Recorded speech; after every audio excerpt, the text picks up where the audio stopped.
2009, and it's time for a change. We search the land to look for a range. We'll harness the air with a spin, yeah. Going green, using the wind. Everyone throughout the land. Together we shall take our stand. Clean energy for every man, yeah. We're growing green throughout the land. So, quick overview. Kentucky's energy strategy, what we're doing, what the governor wants us doing in Kentucky with regards to our energy. I'll give you a little quick overview. We'll also talk about all the different renewable energy resources. What can we do in Kentucky with renewables? What kind of resources do we have available? We'll talk about how a university such as Kentucky UK can deploy renewable energy. How can we get more of it on campus, more of it into our grid. We'll also talk about money, financing these projects. What does it take to get a 5-kilowatt solar array up? How much does it cost? Does it pay for itself? We'll also talk about policy, because right now in the United States, it's very much policy that is driving renewables. Mandates, subsidies, different grants, loans, tax credits. It's really driving this explosion of renewable energy in the United States as a whole. And then finally, what are some of the reasons why we even need to be talking about renewable energy? What are the benefits? So these are our strategies. In 2008, Governor Beshear published our energy strategy for the state, and he, on purpose, started out with energy efficiency. Here in Kentucky, we are what I would call overusers of electricity. We have some of the highest electricity consumption rates in the nation. This is due in part from the fact that we have a very large industrial sector. It's also probably because we have some pretty low electricity rates, and so we don't have the same incentives to conserve that other states have. And so we are looking by 2025 to meet 18% of our energy demand with efficiency. That includes in our transportation fleet and also in our buildings. We do see it as us having that much potential, and it is that important. With regards to renewables, we want to triple our renewable energy generation to produce 1,000 megawatts of renewable power by 2025. And then also we have some goals for biofuels. We already have renewable fuel standard in the U.S. If you guys are driving in cars, gasoline-powered cars, you're using ethanol already in your vehicles, and you're going to be using even more of that. But there could be opportunities for Kentucky to produce some of that fuel, thus creating economic advantages for our state. The next three, not surprisingly, relate to coal. We are a coal state. I'm sure all of you all are aware of that. You should most definitely pay a visit to that coal mine if you get a chance to learn more about that and the impacts of coal in our state. And so we did focus on coal for 3 of those strategies. And the last one is just talking about nuclear. And does it need to be a part of our energy mix in Kentucky and in the region because of the carbon issue? So let's talk a little bit about renewables. Here we have some graphics specific to solar. The one on the left is for photovoltaics and actually producing electricity. You have the solar panels on your roof. You're actually going to be inverting that electricity and putting it back on the grid.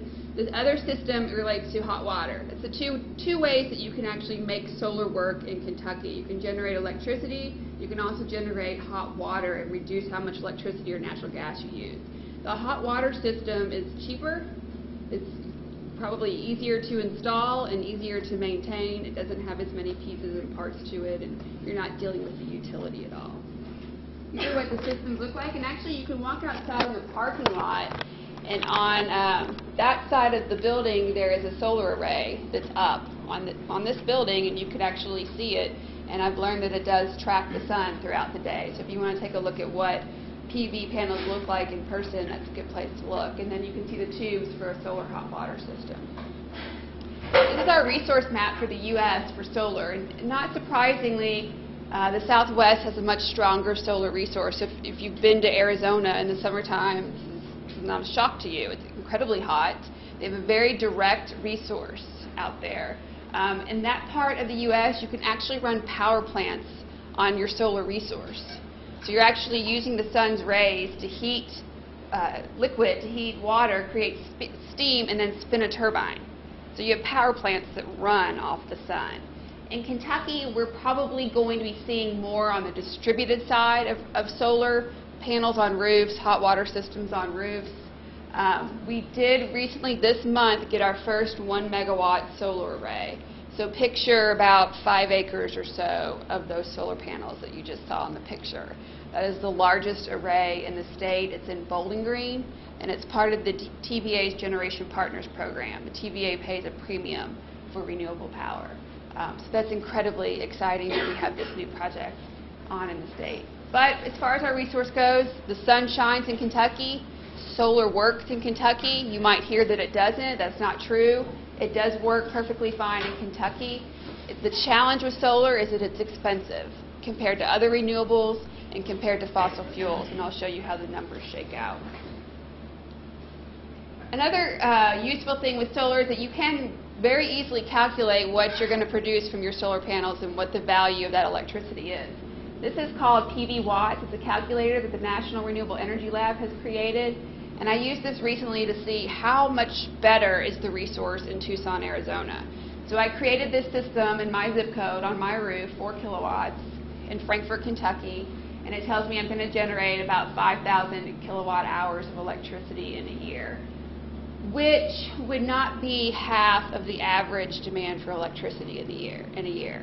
It would probably be about a third of what I use, which is kind of high. I really need to do some work on energy efficiency. So if we compare that same array to Tucson, Arizona, you're going to get about 6,200 kilowatts. Your energy value also goes up because they have higher electricity rates there. So if you produced a kilowatt hour with your solar panel, that's a kilowatt hour you're not having to buy from the utility.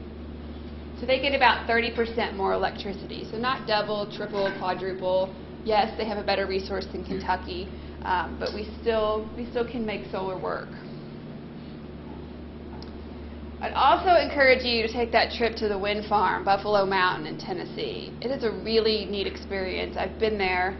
The best way I describe these machines is gentle giants.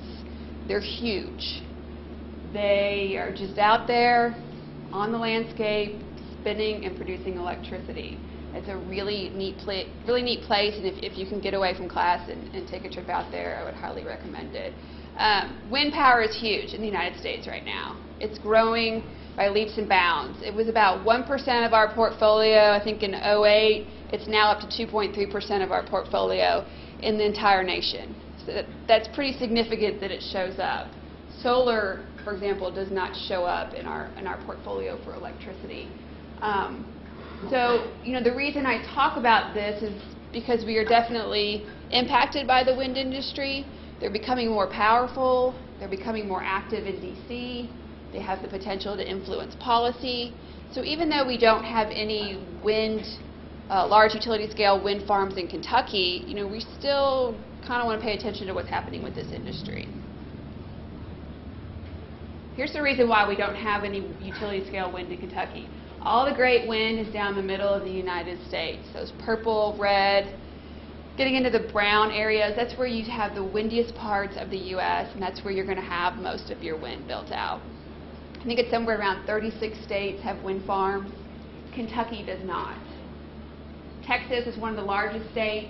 Iowa and actually California has quite a bit of installed wind capacity too.